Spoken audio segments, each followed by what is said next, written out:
Hey friends, in this episode we've got Jamie White, the founder of the University of Life. He's on a mission to help improve the lives of people around him with this organization. He has speakers at events from multiple backgrounds with unique stories at different meetup type events. He has a long-term vision to make a platform for learning skills that are not always so front and center for people to acquire. He is also the founder of Leading Social, a social media marketing agency, which he has stepped back from a little bit, but you can understand his journey in creating that company and the journey in creating the University of Life. I hope you enjoy. As always, I'd love feedback. You can reach me on Twitter at Dave_Albert or email us podcast at dave-albert.com.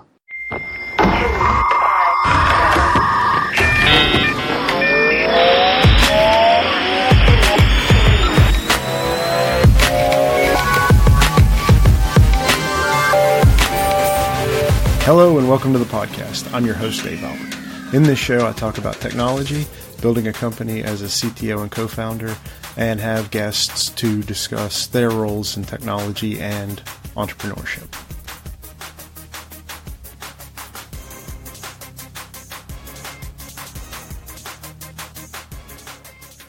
Today we're joined by Jamie White, founder of Leading Social and University of Life.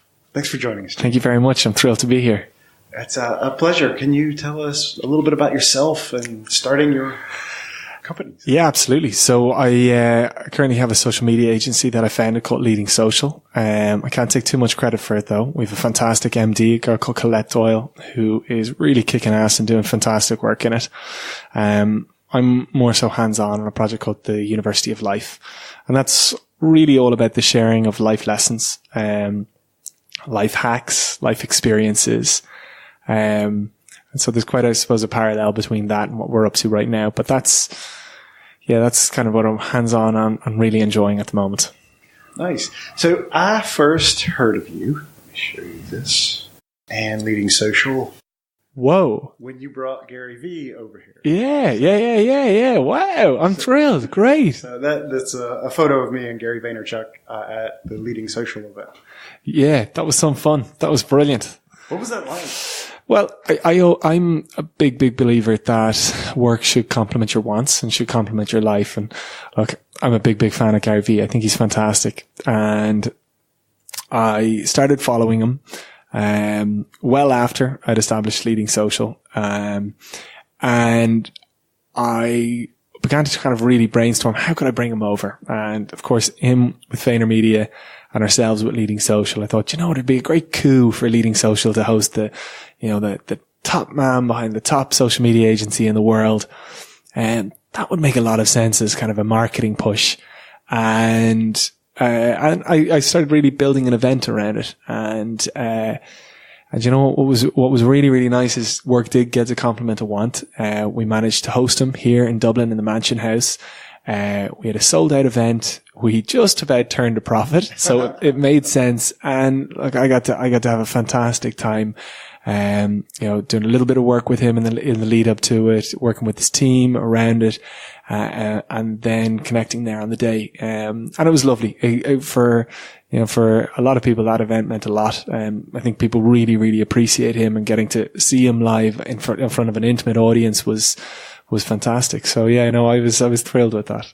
Yeah, I was actually on one of the Daily V's, just in the background, in the shadow, but I could make myself out. Nobody else would be able to know it was me. It was me because there was a guy in front of me that had like a cardboard cutout of Gary. I'm thrilled.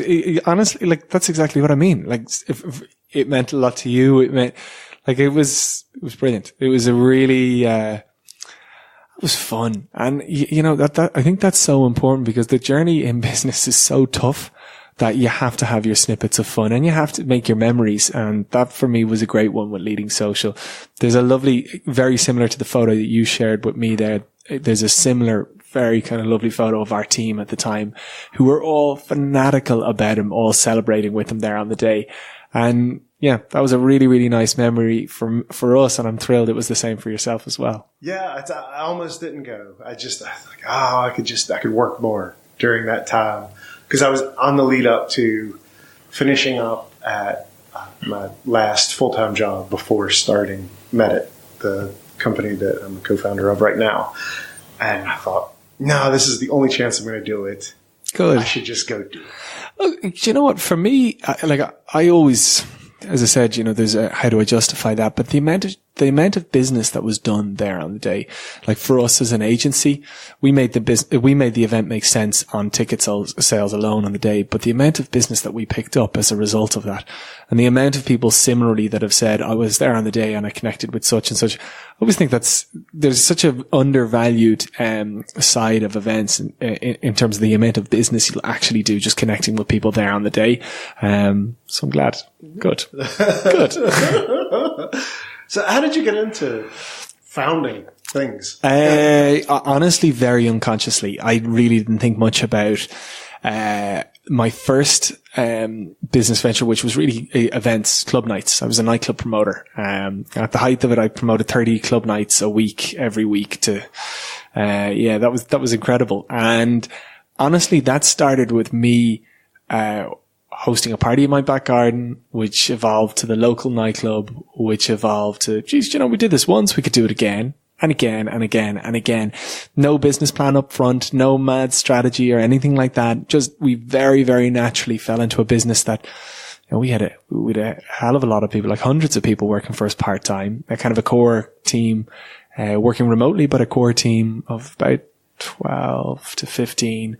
And yeah, as I said, I unconsciously fell into that. I think that's worth mentioning because so many people so many people think so much about founding a business and they read so much about what they need to do, what they have to do.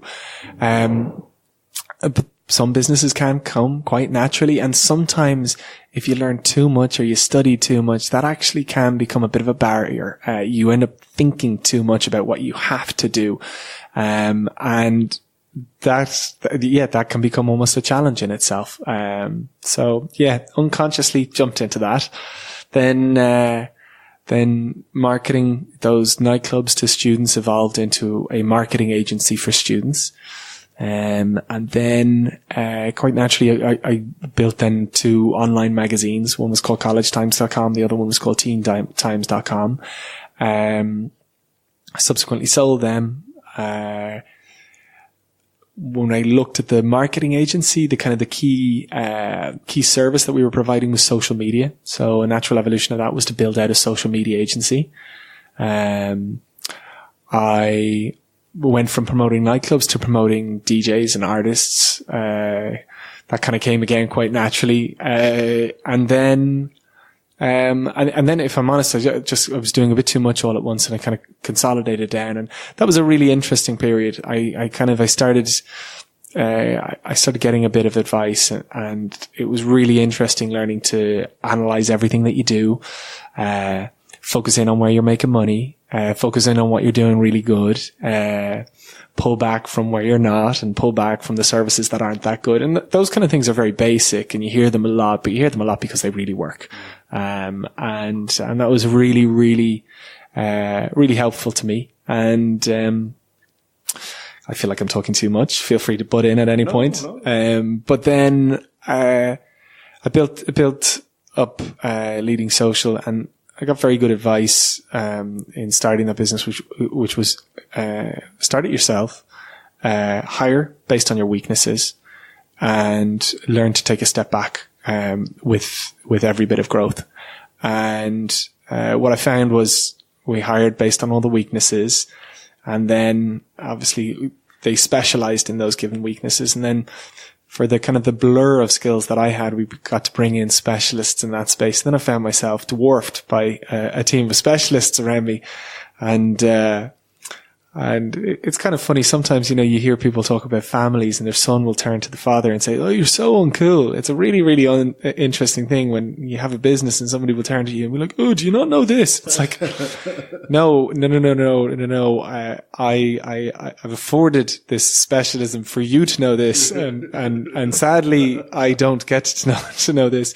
So I had the interesting journey of stepping back as we became more and more specialized. And we've had the real privilege of bringing in a fantastic MD, now in Colette Doyle, who is just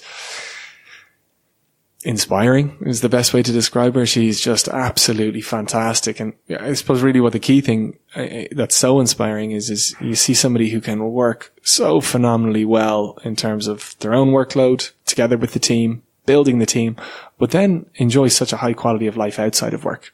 A lot of people, they find it easy to work, and they sacrifice, I suppose, how much they live to work in the manner that they do. It's a whole other thing when you can see somebody that can work in a balanced fashion and live a whole life at the same time as kick ass and work. And she is just absolutely inspiring in that regard. And I took a little bit of time out to figure out what was the next step. The next step for me is this business that I'm calling the University of Life, which, as I said, is all about sharing life lessons and imparting them to those that are interested. It's very much centered in the wellness space. Kind of 6 key themes: financial wellness, career growth, love and relationships, personal leadership, health and vitality. And there's one more that I've forgotten. It'll come to me in a second. Sure, but it's inspiration is the 6th. And it's great. I'm working with some really, really outstanding people. They're sharing their stories. They're sharing all they've learned in different spaces, very similar to this. And it's great because the more I work, the more I get to learn. And it's kind of, it's very nice seeing people do well, as a result of the work that you do, and see people learn and seeing people blossom. And so it's nice. I'm about to really put the foot down on it. And that's exciting. Really exciting. Thank you. What kind of, what's the execution of that? Are videos or events or? Interesting. So I have this, I've never gotten funding, and I'm a big believer that everything you do should be self-funded. And so oftentimes when we look at business ideas, we see them for where they are, not for how they started. And for me, I can see what the University of Life will be in time. But for now, in terms of its first start, it is a very simple process of finding really, really interesting people with interesting stories within those given fields to share, partnering with them, hosting events, building a community, interested in those events. And that's the single mechanic. Soon we'll build out a blog onto the platform, or a media site. It's really a blog. And we'll start cross-marketing the individuals that we're working with. And then we'll graduate to online courses through them. That's the really, really obvious one. But it's not the first step. And I think it's really, really important to really build the audience first. A lot of people are really racing to that online course space. So it's kind of like what I really want it to be is, for people, looking to learn, is that they'll go to the site, there'll be fantastic, content, there'll be the opportunity to learn. And it's not, what I want it is I want it very holistically orientated. I want it very, very, story orientated. So the people we're partnering with, take last, one thing in the wellness space that's not covered enough is financial wellness. A lot of people are depressed because they're broke. Yes. And so on and so on and so on. So I won't give 100 examples on that. But anyway, there's a guy, Owen O'Malley, really interesting guy. He set up a company called the Investment Club Network. And he has really spent the last, I was about to say 20, I think it's more like 30. But anyway, he spent a lot of time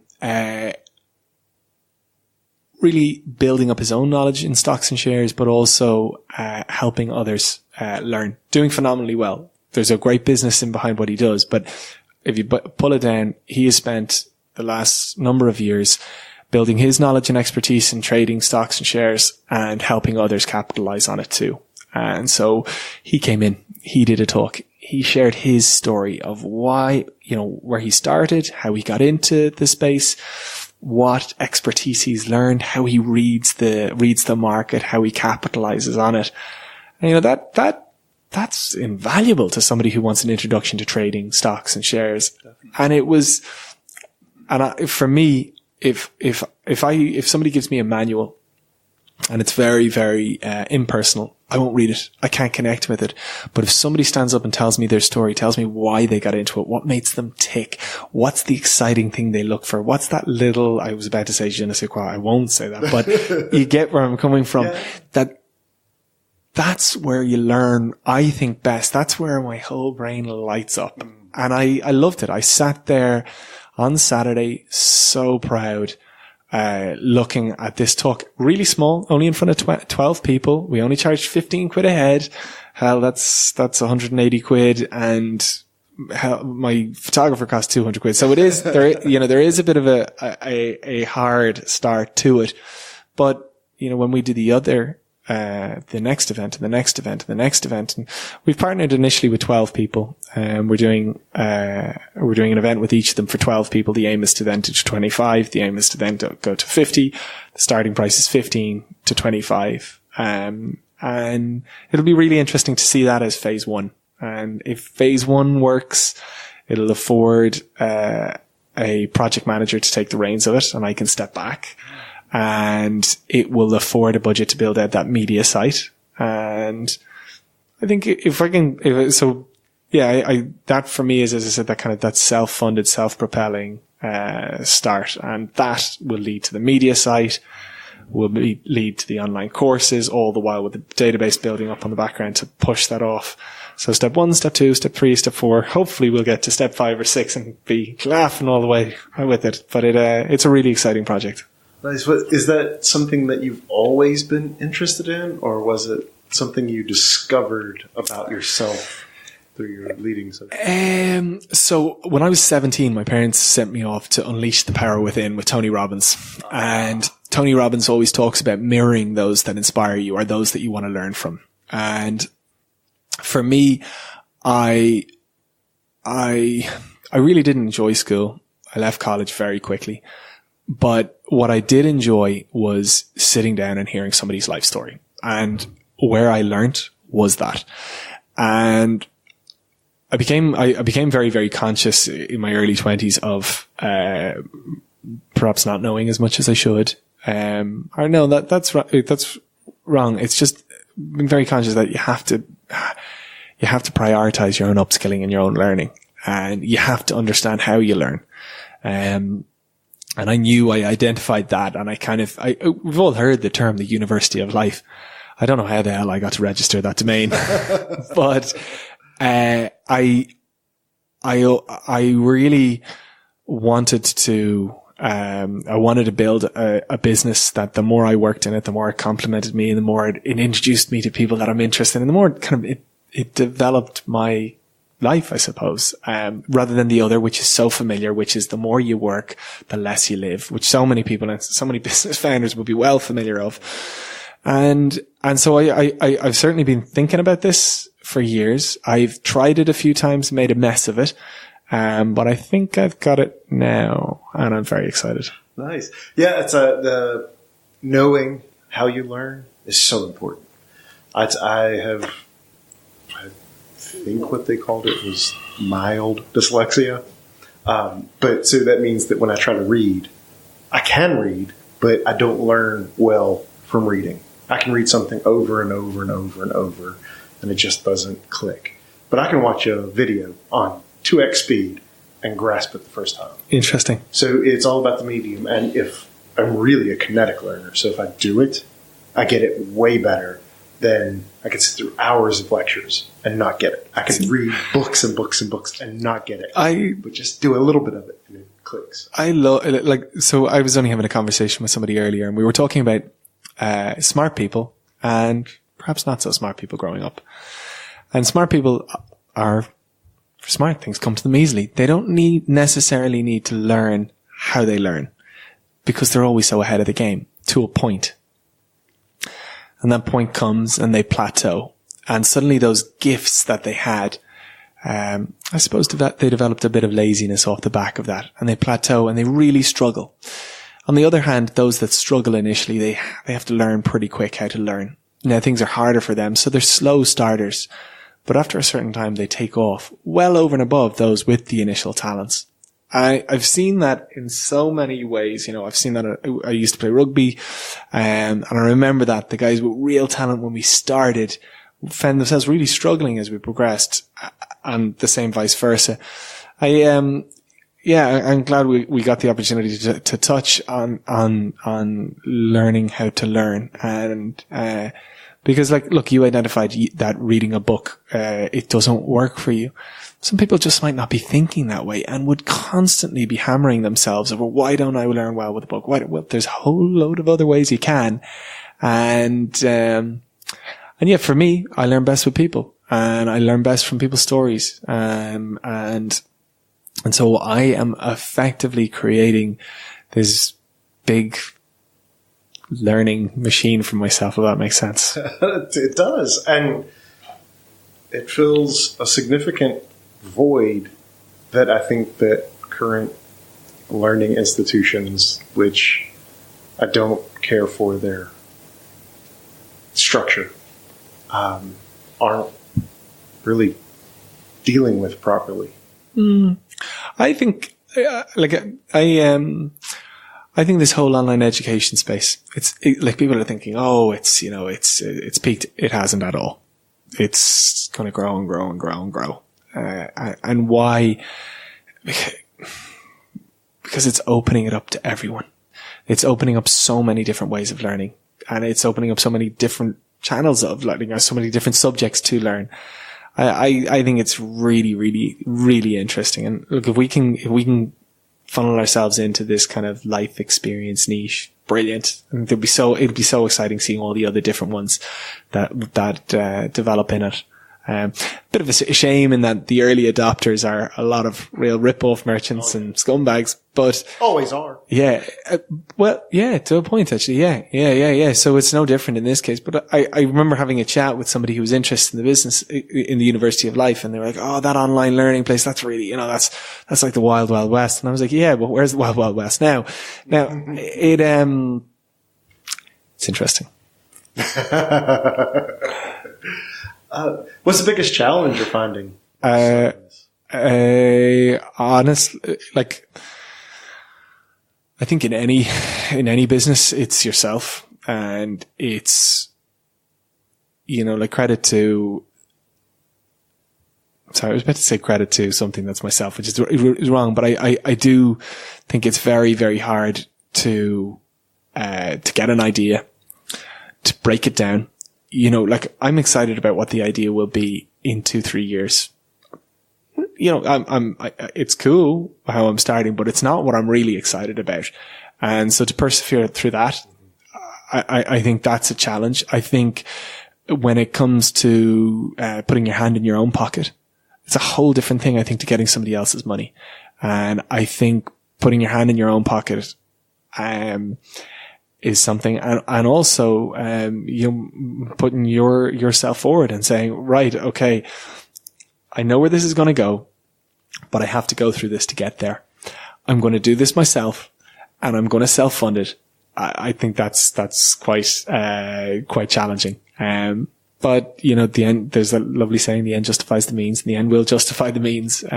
But, there's that Steve Jobs quote, you have to love what you do, otherwise you won't be able to persevere. Yeah, but, I do think that's rich to say when he was in the position that he was. Yes. And I'd say if you pull that back a couple of years, it's a bit of a different story at certain points.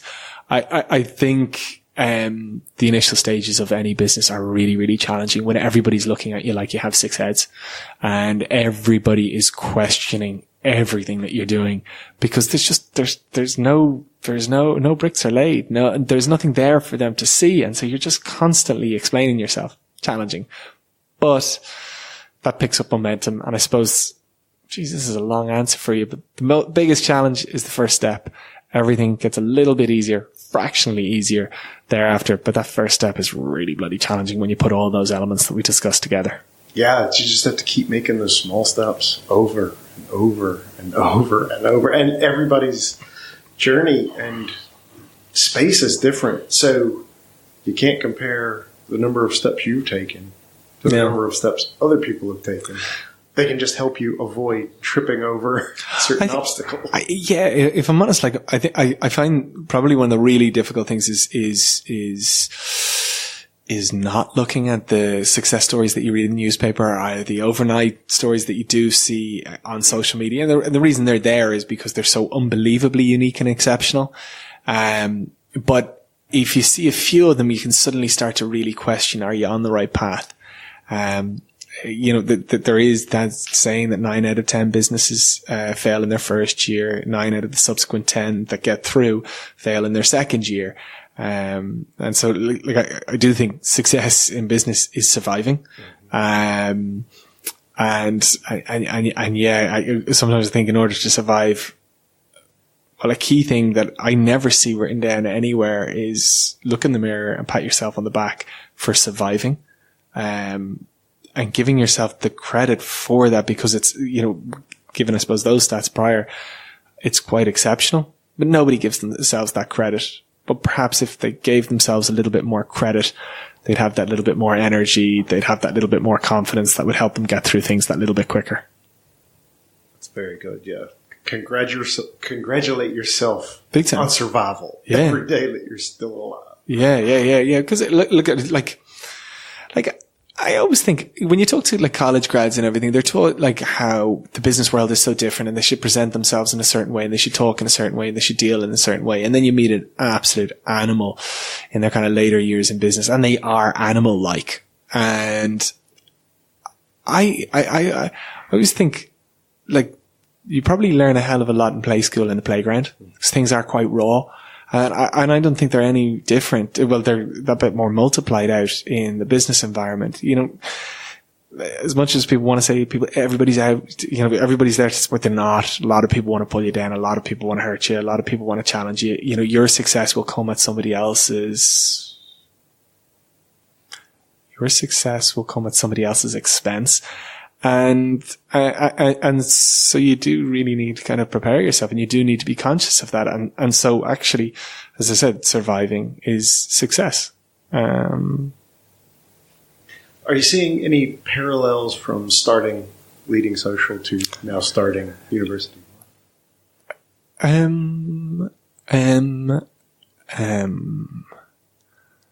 Interesting. I haven't actually thought about that enough. Or any stark contrasts? When I started, sorry, it must be so funny for somebody listening when there's just a pause. It's like awkward. Or is my radio playing? They're not as long as you think. They never are. I can always cut them out. Yeah, like Leading Social was interesting because at that time there was a lot of people seeing the work we were doing on social media and saying, "Can we do that?" And I had held off. And then I'd said, okay, cool, let's do it. And we really started with business. It's a different thing altogether when there's no demand for what you're doing. And there is no demand for so it's I think it's quite easy to, spot something that there's a demand for and just cater to it and you'll do well. And there is easy opportunities. And I really think every entrepreneur should do something like that to start to get momentum. But then I like with the University of Life, I think there should be a need. I think it's really valuable. As I said earlier, I'm really creating it for myself, but I think people will do really, really well from it. But I have to create that demand. And that's so different. Yes, as we progress with Leading Social, we do have to create the demand, but the demand was there growing everywhere and people were looking for a social media service. Not a lot of people are as open with their need or their want to learn to upskill. And they will in a financial space, but when you come to like a personal confidence space or a clarity of thought space or a focus space, that's a little bit more challenging to sell. but it's extremely valuable. I think there's a consciousness around that whole space that's growing in terms of the need to invest into it. But I don't think it's as there as when the demand for, as there than the demand for social media when we started. Right. Yeah. Currently, what demographic are you focused on, if any? So when I started, the thing that it's interesting when you asked about what are the challenges, the one I probably didn't cover is realizing you've gone the wrong route, pausing, reflecting, and then starting from scratch all over again. So I am starting this project from scratch all over again at the moment. That's really challenging. In our slogan, this is what we do. We're so special. In our slogan last time, it was sharing life lessons from one generation to the next, from the leaders of today to the future leaders of tomorrow. Beautiful line. And what I noticed was that when we hosted our conferences and our events, the people who really appreciated it were 50 plus, 40 plus. And I had always said our age was 25 to 35-year-old young, aspiring professionals. But the thing is, the younger you get, the more people think they know everything. And the older you get, the less people will say the less they know. And so, yeah, I've taken that age focus out. I'm really opening it up. Now, it's strange from a marketeer's perspective to say, no, let's open the audience up. We've yet to really find our most efficient target market, from a real ad targeting point of view. But I don't want to think like that for now. I want to think, look, this is something really special at all ends. And it is nice. Like, we did host an event. There was somebody in their late teens. There was somebody, I certainly think they were in their 40s. Could be in their 30s, could be in their 50s. Don't know. But I think at a certain point, it is actually quite nice to leave that thought open. I always have this piece of advice when anybody's asking us about social media. It's the key thing when you're building a strategy is don't assume you know your audience. And with regards to this, I don't want to assume I know our audience. And I think that's a really good piece of advice for a lot of people. Perhaps not necessarily when they've spotted an opportunity and they're just going to literally put everything in place to capitalize on that. But perhaps instead when they're doing something, but more from the heart, kind of like this project, don't assume you know your audience. Sometimes you'll be really, really surprised. And I certainly was surprised with the audience and the engagement that we were getting prior. And I'm looking forward to seeing it now, how it develops. When do you think you'll have your next event? Our next event is next Thursday. Oh, excellent. So we had one on Saturday, with Owen O'Malley, and then we have one, that is, just checking the calendar. I think it's Thursday the 19th, is it? Today is the 10th. This Thursday is the 12th. And next Thursday is the 19th. Yeah, so it's a guy called Gary Kavanagh. Gary's an amazing author and speaker who found himself locked up in Mount Joy, got on the wrong side of things, and it really just made a lot of bad decisions initially speaking. And but my God, he is so inspiring in that he is so transparent. He will just open up. I did this. I stupidly did that. But I realized it. And in terms of realizing it, I learned from it and I grew from it. And it's all really about rebounding, from bad circumstances to find your best self. And, that's, I think, going to be really fantastic. Complete stark contrast to Owen O'Malley's talk, which, anybody that wants to hack the stock market and make themselves a bit of money, that was the talk to go to. And complete stark contrast to our following talk, which is a week later with Beth Wallace. Beth Wallace is a relationships expert, I think sexpert.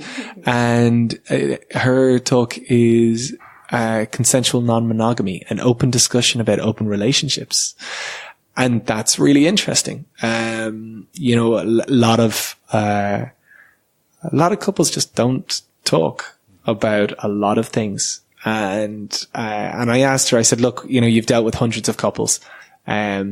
what would be the best conversation to have at the start? And she said, look, this is the subject. This is the subject. And it's not necessarily, people should have open relationships, but it's understanding people, and it's understanding the issues that will perhaps come, and how to navigate them, how to preempt them, how to work around them. I'm actually speaking probably a little bit too much for her, but I think that's an interesting talk. The way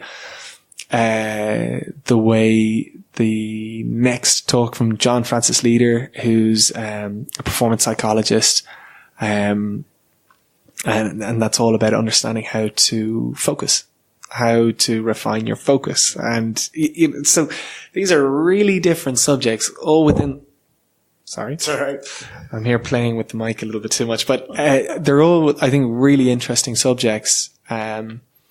That, really fascinating to, as I said, sit down with a performance psychologist and say, here, look, with all the people that you've worked with, what's the key lesson that you'd impart? Like, what's the biggest issue what's the most reoccurring issue, and what's the best impact you could give in a quick talk?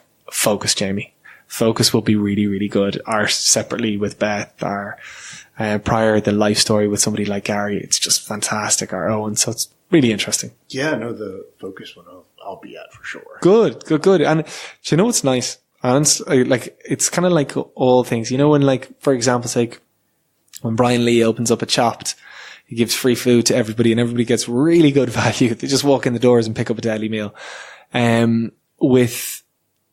With these first talks, there's only 12 people in the room. They're very purposely 12 people. I wanted to make sure they were very manageable. I wanted to make sure that they were very personal. Because I needed to make sure that in the first steps that we took, we built momentum. And with that, if you come, you'll get a really, really good, you'll get a really, really good experience. So I'm thrilled you'll come. Yeah, definitely. And it's just down the road on Harcourt Street. Awesome. And the Owen's talk sounds interesting. I mean, because as I get older and my kids begin to get older, they're still young, 8 and 6, or the twins are 6 and the oldest is 8. Congrats. But just thinking, we're not that many mistakes away from being in anyone else's position. You make one bad decision and that can lead to another. And it's just how far away in your youth you think you are from things. And the older you get, you realize how much closer you are in reality. So yeah, Owen's talk was the money talk. Gary's talk was the issue. No, not to worry. But do you know what? You actually just, I always think it's illustrated beautifully in some movies where you see how, I always think there's momentum in good decisions, momentum in bad decisions, momentum in good situations and bad situations. And so, when things are good, it's easier to get better and better and better. When things are hard, it's actually amazing how easy it is for them to get harder and harder and harder. But yeah, no, I think that'll be really, really interesting, and I think that'll be really special. That's the kind of space I wanted to learn in. I wanted to know what's it like in my Joy? What's the first night like? What did you learn from that first night? What did you learn coming out? What are the things that perhaps people don't realize? How do you bounce back? Imagine if you have on your CV, 3 years, Mount Joy, that's going to be pretty challenging. And I don't think people think enough about that. How do you bounce back? I think that is going to be fascinating. Yeah. No, I didn't know of its existence until I checked out your LinkedIn again recently to make sure I had some details. So I'm super excited to learn about this. It's real simple, and I have to quote it. It's www.theuniversityoflife.com. And, it's lovely because, you know, whenever somebody says, oh, well, what are you working on? I'm working on the University of Life. So I was like, whoa, wait a second. Talk to me about that. And you know, when you back it up with, well, actually, you know what? We've partnered in with this person and this person. It's really fascinating. And as I said, the value at the start in terms of like the intimacy of 12 people in a room, is something else.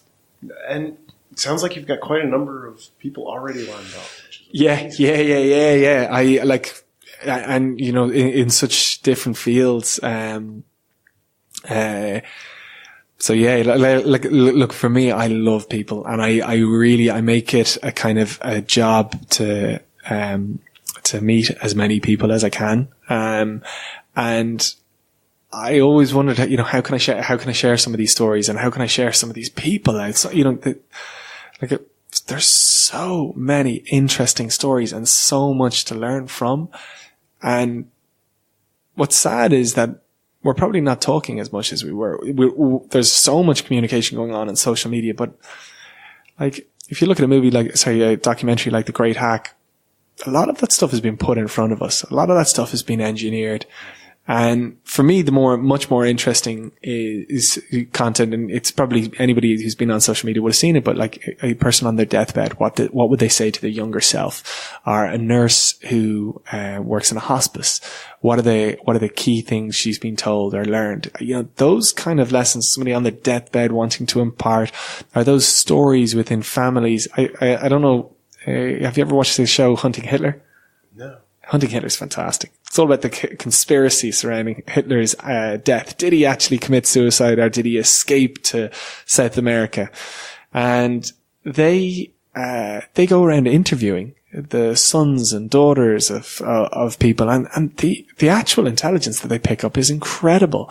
I won't delve too much into that series because I've just watched 3 series of it back to back. It is amazing. But I loved just the way they sought out people. They sat down with them. They heard their stories, and they built this amazing, resource of information off the back of it. And I think sometimes, you know, we think, oh, our only resource is Google. Our only resource is, you know, what's coming up on our news feeds and social media. And we don't realize that actually, you know, you'll hear a completely different picture when you get out there and get talking. Agree. I was agreeing. Yeah, no, I love, God, you could sit in taxis for hours and hours and hours just chatting away and hearing everything. There's always a kind of a little bit of envy I have with taxi drivers because it's conversation after conversation after conversation. They pick up so much. Well, that's what's great about this podcast is I get to spend 30 minutes to an hour with interesting, cool people like yourself. And it's great. Do you know what I always think is so funny? When you ask somebody to do a podcast, you don't even know. So we haven't met prior, and you put a microphone in front of them, and certainly it's straight this very fluid conversation. It's really interesting. It's, for me, when I was thinking, like, you know, sometimes when I picked up the phone and said, look, my name's Jamie. I read this article about you. I'd love to meet you for a coffee. That sounds, really fascinating. Like, you're a weirdo and I don't want to talk to you. But as I was kind of building this, I was like, that conversation changed to, hi, my name's Jamie. I founded the University of Life, and we'd love to feature you, or we'd love to talk to you. And it's just so interesting. Sometimes that little difference opens up so many doors. But then, this is great. This is brilliant. And obviously what's so nice is everybody has their different audiences. Everybody has their different communities. And it's actually such a nice thing to be invited to have a conversation. Obviously it's just ourselves here, but everybody else then that listens as a consequence is really, I think there's something I love, and I know I was bad-mouthing a bit about social media, but there's something I love about social media, particularly YouTube, where you can share a video or a clip out blindly. So you can have a conversation with your camera, put it up onto YouTube, and you never know where it'll land. Yeah. And you never know who it'll affect, who will benefit from it, who will get value from it. And that for me is something that I really love, because it's weird. Every so often, whenever I'm feeling, I every week try to share 1 or 2 lessons that I've learned that week on YouTube. So if anybody is really, really bored right now and wants to have a look, it's just at Jamie White on YouTube. But what I find is so strange is that whenever I'm doubting it, or whenever I'm like, why do I do this? It's always the next day that I get a mail from people in the oddest of places, saying, hey Jamie, I just want you to know I saw this video. It's really made an impact for me. And it could be a one-liner, or it could be like 2 pages of an email. And it's so strange because the timing is always around whenever I'm doubting it. I've come to really, really appreciate the value of just putting something out there. So that being on YouTube for myself, or that being through a podcast like this, just putting something out there and just seeing, I suppose, if there can be of any benefit to someone. It's great. You mentioned that you had to kind of start over a bit with the University of Life. What was the first iteration that did not succeed? Interesting. The first iteration was actually quite similar to how it is now. The very first speaker was Brodie Sweeney, and it was going to be a talk. And it was, we would ask speakers to answer the question, what would they say to their younger selves? And, it was great. It was in the Stephen's Green Club here on Stephen's Green. And, it was really, really good, really interesting. Brodie has had a fantastic business journey, and he's just so nice in that he doesn't sugarcoat anything. He just shares. And he was fantastic, and we did a few more of them, but it didn't get the traction I wanted for it, and then other kind of things took priority, so it stopped. Then we launched that again, and I felt, the events needed to be bigger. So we launched it around a number of conferences. And the only thing was that probably the touch points to our community were once every 4 months, and it was too infrequent. So that every time we went to do something, we were almost starting over again. So it's still event orientated. And I don't think the future of it was built out in those earlier interpretations, but whereas now we kind of know, okay, this is stage 1, this is stage 2, this is stage 3, stage 4, stage 5, and so on. So I suppose probably the years I've built a bit of experience and think, don't start something unless you know exactly where it's going and exactly how you're going to focus, how you're going to fund, and how you're going to grow. Okay. If you were going to start something like Leading Social again, what would you do differently this time? If I was going to start Leading Social again, well, Leading Social was great because at the time that we started, people didn't appreciate social media, but because we knew the impact, we'd used social media was our primary source of marketing for the nightclubs. And it hadn't been adopted by any other businesses at that stage. Like there wasn't even business pages, there was just business pages on Facebook.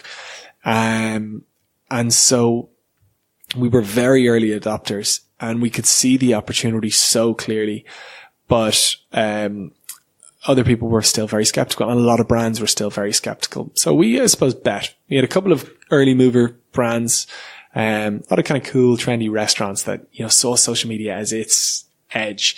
They were our first clients, and as things grew, then we grew the client base, but that was for us a very, very obvious opportunity. So if I was looking to, go in again, I'd be looking, if I was building an agency, I'd be looking for that space that, it's very, very obvious there's going to be big opportunity. It's very, very obvious that it's going to grow.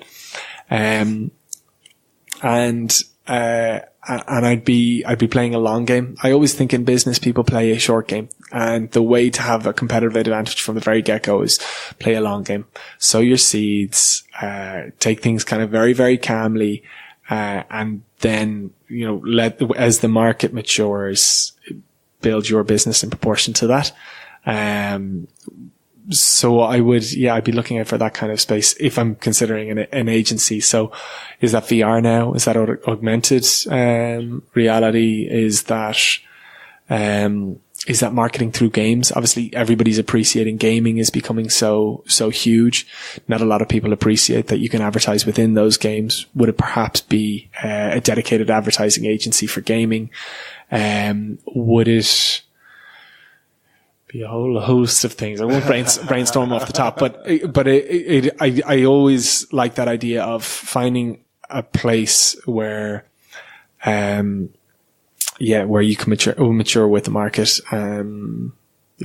That's really, really obvious, isn't it? I'm sorry. I should have given you some decent gem. Not at all. I mean, that really is something there. It's not try to force your hand, force what you want to be the space that you're in. It's the understand the space that you want to be in. Yeah, and be ready for it. There is different types of opportunity spotting, and I think there's a clear difference between, say, Leading Social and the University of Life. There was a need at the time when we started it, and there was a growing need, and we had full faith that it was going to grow and grow and grow. Okay, brilliant. Invest ourselves into that. We're probably early movers here, but as we get on top of it, we'll be prime positioned as things progress. Exactly. University of Life is completely different. It's a space that I highly value. You have to create an audience around it and create a sense of value around it. And so there's a lot of faith in that, but yeah, I think it's different. I think probably the story that I told about the different iterations makes actually a bit of sense, in that I needed to get a business like Leading Social under my belt to realize how to build up a business like the University of Life. I think doing it beforehand, it makes complete sense why I stopped it. I just wasn't able for it. What do you think the biggest mistake you made while starting Leading Social? Obviously things went well. So it wasn't a disaster, but no. Look, things went really well, but at the end of the day, the success of your agency is in your team. And I hired really well at times and hired really badly at times. And some team members were the business at times, and some of the businesses, some other team members really undermined a lot of the business that we had. So I think in any agency, it's not prioritizing your team, and I mean that from the recruitment side to the reward side to the culture side to everything. That I probably, what's the biggest mistake? Yeah, it was hiring some people badly, not hiring other people that would have been really good. Not holding on to some people as I could have, not rewarding others when they should have been, not appreciating the importance of culture. I think that whole team space is everything in an agency, and in a lot of other businesses, it is the team, and so there's not a specific mistake that I pull out, but I wish I had been better in that space.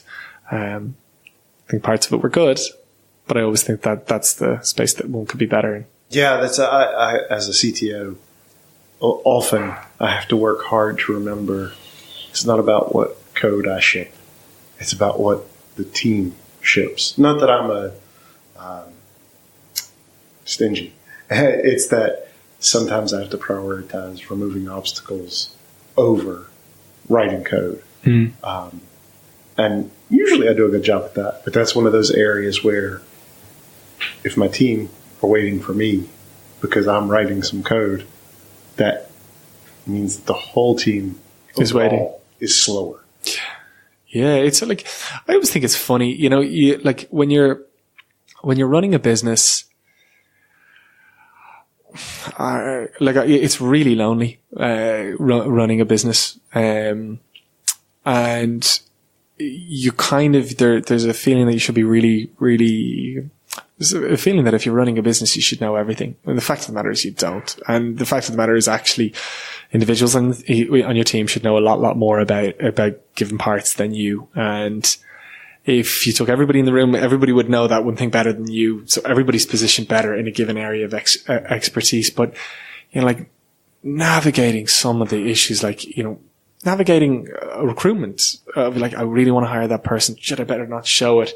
Like, whatever about dating advice, recruitment advice is really, really challenging. Then there's the relationship and, how close should you be? How distant should you be? That's really, really challenging. Then obviously, rearranging teams are hiring, promoting, firing, all that stuff is really, really difficult. And the only way you get good at it is making a whole heap of mistakes. And it's so embarrassing when everybody's there to watch on front row and center if you make complete balls of things. I think it's always funny how, when you're looking at people like, you might look at, I was about to say Tesla, but everybody's looking at him, pointing out every fault at the moment. But, when you do look at some of these top business people, you don't see everything. And it probably goes back to that whole thing of, look at yourself in the mirror and actually appreciate. Sometimes I gave myself such a hard time over some of the really, really embarrassing, frustrating mistakes that I made.